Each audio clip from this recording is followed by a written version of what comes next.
Thank you, Shivaji. I hope you will take the same national spirit to Tamil Nadu also. And now, Sri Sanjay Singh ji. Vande Mataram sir, आपका बहुत बहुत आभार कि आपने वंदे मातरम जैसे महत्वपूर्ण विषय पर मुझे अपनी बात कहने का अवसर दिया। मान्यवर,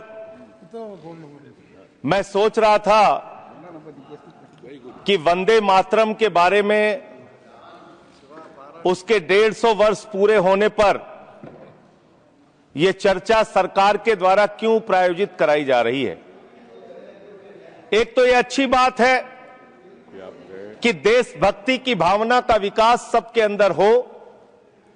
वंदे मातरम के महत्व को सारे देश के लोग समझें, नौजवान समझे, किसान समझे, मजदूर समझे, पढ़ा लिखा समझे, गैर पढ़ा लिखा समझे। यह अच्छी पहल है। लेकिन मैं साथ ही साथ यह भी सोच रहा था, तो एक घटना मुझे याद आई मान्यवर। वो घटना थी उत्तर प्रदेश की। हमारे एक ऊर्जा मंत्री हैं माननीय मंत्री जी AK शर्मा जी, उनके सामने व्यापारी लोग पहुंचे। उन्होंने कहा 21 घंटे से लाइट नहीं आ रही, 21 घंटे से लाइट नहीं आ रही, व्यापार बर्बाद हो रहा है, बच्चे रो रहे हैं, हमको गर्मी में बिजली दे दो। मंत्री जी ने कहा जय श्री राम, बजरंग बली की जय, और गाड़ी में बैठ के चले गए। मैं आपके माध्यम से सरकार से पूछना चाहता हूं, क्या भगवान श्री राम ने आपको कहा है कि आप नाकारे और निकम्मे हो जाइए और जनता को अंधेरे में रखिए, बिजली ना दीजिए? यह क्या भगवान श्री राम ने आपको कहा है? यह शिक्षा आपको भगवान श्री राम ने दी है? मान्यवर, मुझे वंदे मातरम आम आदमी पार्टी की रैलियों में, आम आदमी पार्टी की सभाओं में जब भारत माता की जय और वंदे मातरम जोर जोर से लगाए जाते हैं। किसी दिन लगाने का मन हो तो आ जाना हमारी पार्टी के कार्यक्रम में, आपसे ज्यादा तेजी के साथ वहां पर वंदे मातरम लगाएंगे। सदन में भी लगाना चाहते हो लगाओ।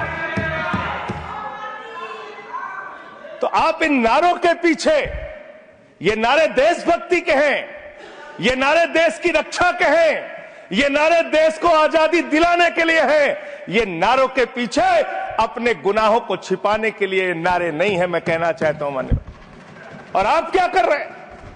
आप इन नारों के पीछे अपने गुनाहों और अपराध को छिपाना चाहते हैं।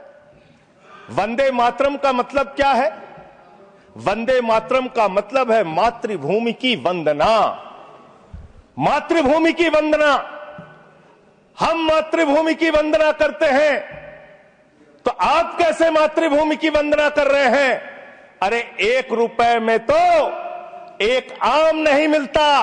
आपने 1 रुपए में अडानी को 1050 एकड़ जमीन और 10 लाख आम और लीची के पेड़ दे दिए। ये मातृभूमि की वंदना, ये आपकी मातृभूमि की वंदना है।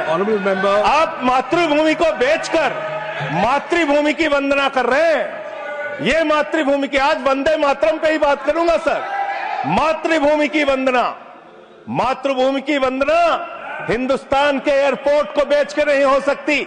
मातृभूमि की वंदना रेल को बेच के नहीं हो सकती, सेल को बेचकर नहीं हो सकती, समुद्री तटों को बेचकर नहीं हो सकती, कोयला और गैस को बेच के नहीं हो सकती, हिंदुस्तान की जमीनों को बेच के नहीं हो सकती।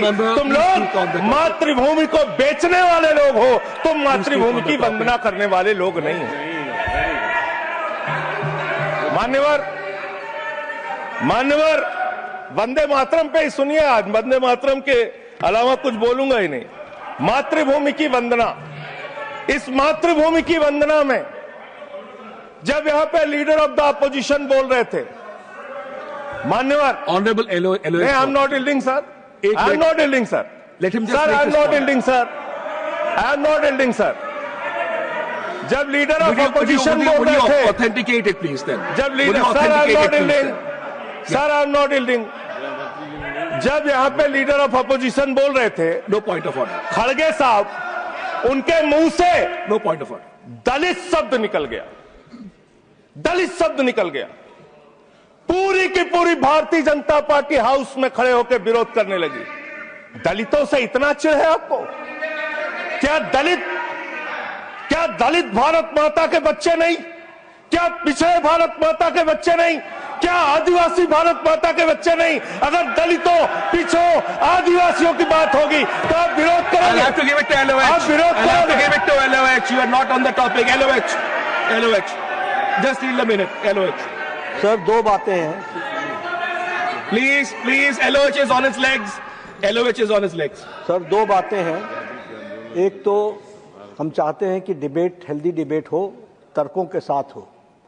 अभी इन्होंने आरोप लगा दिया कि दलितों पर बीजेपी वाले एकदम हल्ला करने लगे। ऑन रिकॉर्ड है, मैंने कहा है दलित के विषय में कि ये हमारे पूज्य हैं, हमारे भाई हैं, ये ऑन रिकॉर्ड है। इस तरीके के स्वीपिंग स्टेटमेंट्स न दें और इस हाउस के माध्यम से देश को गुमराह न करें, नंबर 1। नंबर 2, आपने कहा ये बेच दिया, ये बेच दिया, ये बेच दिया। आई से please authenticate on the floor of the house whatever you have charge. देखिए आज सर बहुत अच्छी बात गृह मंत्री जी भी कह के गए और लीडर ऑफ द हाउस भी कह रहे हैं कि जो कुछ भी मैं बोलूं उसको ऑथेंटिकेट करूं। और मैं आपसे अनुरोध कर रहा हूं सर कि अगर मैं ऑथेंटिकेट ना करूं तो मेरे खिलाफ कार्रवाई की जाए। एक एक चीज मैं ऑथेंटिकेट करूंगा। अगर मैं कोई बात कह रहा हूं तो उसको ऑथेंटिकेट करूंगा। दूसरी बात, शहीद खुदीराम बोस की बात हुई सर, कल उस सदन में चर्चा हुई। हिंदुस्तान के सबसे युवा क्रांतिकारी जिन्होंने फांसी के फंदे को चूमा, वंदे मातरम का नारा लगाया, शहीद खुदीराम बोस, शहीद रोशन सिंह, शहीद राजेंद्र लहड़ी, शहीद अशफाक उल्ला, शहीद राम प्रसाद बिस्मिल, शहीद प्रफुल्ल चाकी, हिंदुस्तान के तमाम क्रांतिकारियों ने जब फांसी के फंदे को चूमा, शहीद आजम भगत सिंह, शहीद सुखदेव, शहीद राजगुरु, सबने वंदे मातरम का नारा लगाया, सबने वंदे मातरम का नारा लगाया। और शहीद खुदीराम बोस को अब आप याद कर रहे होंगे, मैं पिछले 31 साल से 3 दिसंबर को शहीद खुदीराम बोस की जयंती का आयोजन करता हूं। मेरी संस्था का नाम शहीद चंद्रशेखर आजाद के नाम पे है। शहीद खुदीराम बोस हिंदुस्तान के वो क्रांतिकारी थे, जब उनको फांसी के फंदे पे चढ़ाया गया और उनका जब अंतिम संस्कार हुआ तो जो राख उनके अंतिम संस्कार से निकली मान्यवर, उसको बंगाल की माए तावीज बना के अपने बच्चों को पहनाती थी कि ऐसे ही बनना हिंदुस्तान के लिए क्रांतिकारी। यह इतिहास, यह हिंदुस्तान का इतिहास। लेकिन मैं आपके माध्यम से इस सरकार से पूछना चाहता हूं, आपके पुरखे इस वक्त क्या कर रहे थे जब शहीद आजम भगत सिंह वंदे मातरम लगा रहे थे, शहीद सुखदेव वंदे मातरम लगा रहे थे, शहीद राजगुरु वंदे मातरम का नारा लगा रहे थे, शहीद खुदीराम बोस वंदे मातरम का नारा लगा रहे थे। उस वक्त आप क्या कर रहे थे? क्या कर रहे थे आप? वंदे मातरम का नारा लगाकर लोग जेल गए, लाठियां पड़ी उनको। मैं आपके माध्यम से इस सरकार से पूछना चाहता हूं, आरएसएस के 4 लोगों का नाम बताओ जो वंदे मातरम नारा लगा के जेल गए, उनका नाम बताओ आप। 4 लोगों का नाम बताओ आप, अपने 4 पुरखों का नाम आप बताओ। आप नहीं बता सकते क्योंकि आजादी के आंदोलन में आपका कोई इतिहास नहीं, आजादी के आंदोलन में आपका कोई इतिहास नहीं, यही आपकी कुंठा है। तो इसलिए कभी आप कहते हो सरदार वल्लभ भाई पटेल आपके हैं। अरे भैया, सरदार वल्लभ भाई पटेल ने आरएसएस के ऊपर बैन लगाया था, यह रिकॉर्डेड हिस्ट्री है। और जब 18 महीने जेल में रखा गया आरएसएस के लोगों को राष्ट्रपिता महात्मा गांधी की हत्या के अपराध में, जब उनको छोड़ा गया, बैन हटाया गया, तो उसमें शर्त लगाई कि आप राष्ट्रीय ध्वज को मानेंगे, यानी कि आप तिरंगे झंडे को भी नहीं मानते थे। आपने 52 साल तक हिंदुस्तान का तिरंगा झंडा आरएसएस के मुख्यालय पे नहीं फहराया सर, नहीं फहराया। और 3 लोगों ने आरएसएस के मुख्यालय पर जब ये झंडा फहराया, उन तीनों के नाम मैं पढ़ रहा हूं, विजय, उन्मत, दिलीप, इन तीनों लोगों के खिलाफ आरएसएस ने एफआईआर दर्ज कराई। किस अपराध में? कि हमारे दफ्तर में तिरंगा क्यों फहरा दिया। और कितने साल तक मुकदमा लड़े? 13 साल तक मुकदमा लड़े। यह है आपकी असलियत। आप तिरंगे का विरोध करते हैं, भारत के राष्ट्रीय ध्वज का विरोध करते हैं। जो लोग तिरंगे और राष्ट्रीय ध्वज का विरोध कर सकते हैं वो भारत माता के सच्चे सपूत नहीं है, वो नहीं है हमारे निगाह में। और मैं आपको बताता हूं सर, ये है 28 दिसंबर 1949 का ऑर्गेनाइजर पत्र, इसको भी रखूंगा क्योंकि आज गृह मंत्री जी और लीडर ऑफ द हाउस दोनों कह के गए रिकॉर्ड पे सारी चीजें आनी चाहिए, इसको रिकॉर्ड पे रखना चाहिए। इतिहास देश को पता चलना चाहिए किन लोगों ने देश के साथ गद्दारी की, किन लोगों ने तिरंगे का विरोध किया, किन लोगों ने राष्ट्रगान का विरोध किया। आपको ये पढ़ के सुनाना चाहता हूं, ये ऑर्गेनाइजर है, क्या लिख रहा है। What is the moral sanction behind government's choice of Jan Gana Man, except that it can be made an item of entertainment. आप राष्ट्रगान का विरोध कर रहे हैं, आप भारत के राष्ट्रगान का विरोध कर रहे हैं। आपके मुख्य पत्र में भारत के राष्ट्रगान का विरोध लिखा गया है। इसके लिए भारत के प्रधानमंत्री को और पूरी की पूरी भारतीय जनता पार्टी को, जो अपने आप को आरएसएस को अपना आदर्श मानती है, पूरे देश से माफी मांगनी चाहिए। ये रिकॉर्ड पे लाऊंगा सर, इसको रख लीजिएगा, ये रिकॉर्ड पे रखा जाए। मान्यवर, फिर से बोल दे रहा हूं, 28 दिसंबर 1949 ऑर्गेनाइजर अखबार, जो आरएसएस का मुख्य पत्र है, और इस आरएसएस के मुख्य पत्र में फिर से लिख दे रहा हूं, फिर से पढ़ दे रहा हूं क्या लिखा हुआ है। What is the moral sanction behind government's choice of Jan Gana Man? Unnecessarily it will get provoked. It can be made an item of entertainment. Please continue. ये लिखा Sanjay ji unnecessarily provoke. Continue. अच्छा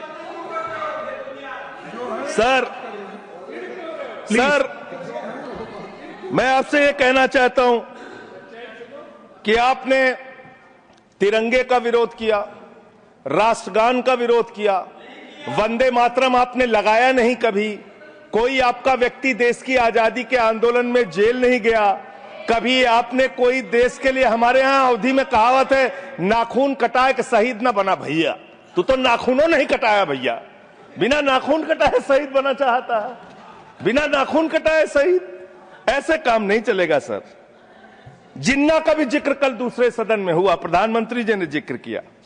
जिन्ना के साथ आपके कितने गहरे और मधुर संबंध थे, क्या इस देश के लोगों को पता है? नहीं पता, मैं बताता हूं। श्यामा प्रसाद मुखर्जी जी फजलुल हक की government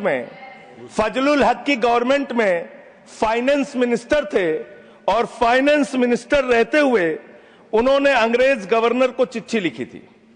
Shyama Prasad followed this and told Governor Herbert, the administration of the Bengal province should be carried on in such a manner that in spite of the best efforts of the Congress, this Quit India movement will fail. ये चिट्ठी लिखी है। आपने भारत छोड़ो आंदोलन के खिलाफ आपके नेता, जनसंघ के पहले राष्ट्रीय अध्यक्ष और तत्कालीन गवर्नमेंट में जो वित्त मंत्री थे, उन्होंने चिट्ठी लिखी अंग्रेज गवर्नर को और कहा कि भारत छोड़ो आंदोलन, जो हिंदुस्तान के क्रांतिकारियों का आंदोलन था, जो देश की आजादी का आंदोलन था, वो आंदोलन कुचल देना चाहिए, खत्म कर देना चाहिए। ये है रिकॉर्डेड हिस्ट्री आपकी। ये आपको, आपके बारे में पूरे देश को पता रहना चाहिए। अब जिन्ना, हाँ, इसको भी सभा के पटल पर रखूंगा। जिन्ना और आपके रिश्ते क्या थे? कितने मधुर रिश्ते थे। एक राज्य में सरकार नहीं बनाई मान्यवर इन्होंने, नॉर्थ वेस्ट फ्रंटियर, सिंध प्रांत और फजलुल हक की गवर्नमेंट। फजलुल हक वो शख्स है जो पाकिस्तान बनने के बाद वहां की सरकार का गृह मंत्री बना। आपके रिश्ते उन लोगों के साथ थे, ये देश को पता होना चाहिए। इसलिए आप किसी को भी देशभक्ति का प्रमाण पत्र बांटने का काम मत कीजिए। आप वंदे मातरम लगाने का काम कर रहे हैं और देश की सुरक्षा के साथ खिलवाड़ कर रहे हैं। आप भारत की सेना को 4 साल के अग्निवीर पे लेके आ गए, जो हिंदुस्तान की सीमा की सुरक्षा करने वाले हैं, जो वंदे मातरम का नारा लगाते हैं हमारे जवान, हमारे सैनिक, जो -50 डिग्री टेम्परेचर में सियाचिन में और +50 डिग्री टेम्परेचर में जैसलमेर में भारत की सीमाओं की रक्षा करते हैं, इस मातृभूमि की रक्षा करते हैं। उनके पीठ में छुरा मारने का काम आपने किया, उनकी नौकरी 4 साल की कर दी अग्निवीर की। आपको मातृभूमि से प्यार है, आप देशभक्ति की बात करेंगे, आप देशभक्ति की बात कर रहे हैं। अरे मैंने साइकिल चोर सुना था, लॉकेट चोर सुना था, स्कूटर चोर सुना था, मैंने सुना था तमाम तरह के चोर होते हैं। आप लोग तो वोट चोर निकल गए हिंदुस्तान के अंदर। वोट चोर, 3 करोड़ वोट, उत्तर प्रदेश में 3 करोड़ वोट की चोरी करने जा रहे हैं। कल की मीटिंग में पता चला 17.5% वोट उत्तर प्रदेश में काटे जाएंगे। आप ये कर रहे हैं, ऐसे लोकतंत्र को मजबूत करेंगे? ऐसे आप मातृभूमि की सेवा करेंगे? ऐसे आप मातृभूमि की वंदना करेंगे? मान्यवर, मैं आप लोगों से सिर्फ इतना कहना चाहता हूं मान्यवर, आपके माध्यम से, कि हमने फिल्मों में सीन देखी है, डाकू लोग आते हैं, जय भवानी जय भवानी जय भवानी कह के, और वो गांव का गांव लूट के चले जाते हैं। जय भवानी कह के गांव का गांव लूट के चले जाते हैं। हम इस देश के अंदर किसी भी सरकार को वंदे मातरम और भारत माता की जय लगाकर देश को लूटने की इजाजत नहीं देंगे। वंदे मातरम लगाएंगे, भारत माता की जय लगाएंगे, जय हिंद भी कहेंगे, राष्ट्रगान भी कहेंगे, वंदे मातरम भी गाएंगे, लेकिन देश के साथ गद्दारी और धोखेबाजी नहीं करने देंगे। आपको नहीं करने देंगे। ये देशभक्ति के नारे हैं, ये देशभक्ति के नारे हैं। आप बेरोजगारी पे बात नहीं करना चाहते, महंगाई पे बात नहीं करना चाहते, दलितों का मंदिर में प्रवेश वर्जित है, कहीं उनको रोका जा रहा है, उस पर बात नहीं करना चाहते, पिछड़ों का शोषण हो रहा है, उस पर बात नहीं करना चाहते। आपने मातृभूमि की सेवा यह की है कि आज हिंदुस्तान के ऊपर 200 लाख करोड़ रुपए का कर्जा है, 200 लाख करोड़ रुपए का कर्जा। आपने हिंदुस्तान को आज इस स्तर पे पहुंचाने का काम किया है। और दूसरी बात मैं पूछना चाहता हूं आपके माध्यम से मान्यवर, इस देश में मजदूर भी हैं, किसान भी हैं, आदिवासी भी हैं, दलित भी हैं, पिछड़े भी हैं, सवर्ण भी हैं, सब में अनपढ़ है, सब में भारी संख्या है जो पढ़े लिखे नहीं है, जिनको संस्कृत का ज्ञान नहीं है, जो नहीं पढ़ सकते वंदे मातरम। तो आप उनको कह रहे हैं कि वो देशभक्त नहीं है। मैं आपके माध्यम से कहना चाहता हूं, वो देश को लूटने वाले अडानी जैसे पूंजीपतियों से ज्यादा बड़े देशभक्त हैं, जो अपने बच्चों के लिए श्रम करते हैं, मजदूरी करते हैं, कुली का काम करते हैं और अपने बच्चों का पेट भी पालते हैं, देश की भी सेवा करते हैं। वो आपसे ज्यादा देशभक्त हैं। उनकी देशभक्ति को आप इससे चेक करने का काम मत कीजिए, इससे उससे परीक्षा करने का काम मत कीजिए। मान्यवर, मैं अंत में एक और बयान आया, उसका जिक्र करके अपनी बात को खत्म करूंगा। अभी SIR की प्रक्रिया के तहत उत्तर प्रदेश के मुख्यमंत्री ने कहा कि डिटेंशन सेंटर बनाए जाएंगे। 80 लाख लोगों के वोट आपने बिहार में काट दिए, वहां कितने घुसपैठिए मिले आपको? अरे भाई, ये भी मातृभूमि की बात हो रही है। आप लोग चाहते हैं बांग्लादेशी यहां पे आ जाएं, मातृभूमि को सुरक्षा को खतरा हो जाए? आपको तो चिंता वही है ना, वही तो बात कर रहा हूं। कितने बांग्लादेशी घुसपैठिया मिले? कितने बांग्लादेशी घुसपैठिया मिले? कितने बांग्लादेशी घुसपैठिया मिले? मात्र 315, जिसमें नेपाल के बाकी लोग सिर्फ 78 मुसलमान मिले। वहां 80 लाख लोगों के आपने वोट काट दिए। अब आप कह रहे हैं उनको डिटेंशन सेंटर में रखेंगे। उनको डिटेंशन सेंटर में आप रखेंगे जो हिंदू हैं, जिनके जो पूर्व IAS हैं। आप इस देश का सिर्फ माहौल बिगाड़ना चाहते हैं। आप इस देश को सिर्फ नकली नारों के पीछे सिर्फ आप अपने आप को छिपाना चाहते हैं। वंदे मातरम देशभक्ति का नारा है, भारत माता की जय देशभक्ति का। हां, दिल्ली में तो काटोगे ही आप, ठीक ही कह रहे हो, पहले से ही नियत बता दिया। दिल्ली की हालत तो कर दी आपने। अरे इसमें क्या लिखा हुआ है? इसमें क्या लिखा हुआ है? सुजलाम सुफलाम, सुजलाम सुफलाम, शुद्ध जल शुद्ध फल और मधुर वाणी। मधुर वाणी, मधुर वाणी कौन बोल रहा है? देश के प्रधानमंत्री मधुर वाणी बोल रहे हैं। मुजरा जैसे शब्दों, अरे भाई, इसी वंदे मातरम की सेकंड्स रह गए सर, वंदे मातरम की तो बात कर रहा हूं। हमारे पास और टाइम है सर, टाइम है सर। सर, मधुर वाणी, मधुर वाणी, मधुर वाणी। सर, जहरीली हवा और जहरीला पानी दिल्ली में दे रहे हैं। हमारे पूर्वांचल के भाइयों के ऊपर बुलडोजर चला रहे हैं। सर, मेरे टाइम में से काट लीजिएगा, पार्टी टाइम में से काट लीजिएगा, प्लीज, पार्टी टाइम में से काट लीजिएगा। सर, हमारी पार्टी का टाइम 24 मिनट है। Please 1 second. दिल्ली संजय को जी, संजय जी, 1 दिल्ली सेकंड, को आपने- 1 सेकंड ऑनरेबल अभी 10 मेंबर्स, महीने- ऑनरेबल अरे, मेंबर्स, 1 बच्चों सेकंड। शांत हो जाओ। माननीय संजय जी, बच्चों माननीय शांत। संजय जी, माननीय संजय बच्चों जी, शांत। कंक्लूड करिए, आपका सर, समय खत्म अरे हो रहा मैं है। चौ- It'll sir, continue. 24 Please, minute मेरा please, टाइम है। प्लीज मैं अपने माननीय time- Neeraj ji, please he is concluding, please conclude 10 second sir, please conclude, आपका समय समाप्त हो गया। सर, मेरी पार्टी का समय 24 मिनट है। ठीक है। मेरी पार्टी का समय 24 मिनट है। और कोई स्पीकर नहीं है आपके? स्पीकर एक और है, उनमें से आप काट लीजिएगा समय। मैं कह रहा हूं Conclude ना, करिए, conclude। हाँ, ये हमारा अधिकार है, पार्टी का अधिकार है। तो मान्यवर, 10 महीने में आपने दिल्ली की वो हालत कर दी, जहरीली हवा यहां पर आने लगी। दिल्ली को आपने दुनिया का सबसे प्रदूषित शहर बना दिया। बच्चों शांत हो जाओ, बच्चों शांत, बच्चों हल्ला मत करो, शांत हो जाओ। कंक्लूड, अरे मैं एक मुख्यमंत्री इन्होंने बनाया है, कंक्लूड करिए सर, एक मुख्यमंत्री बनाया है इन्होंने। प्लीज, खत्म कर रहा हूं। प्लीज। एक मुख्यमंत्री बनाया है जिसको ये नहीं मालूम कि AQI होता क्या है।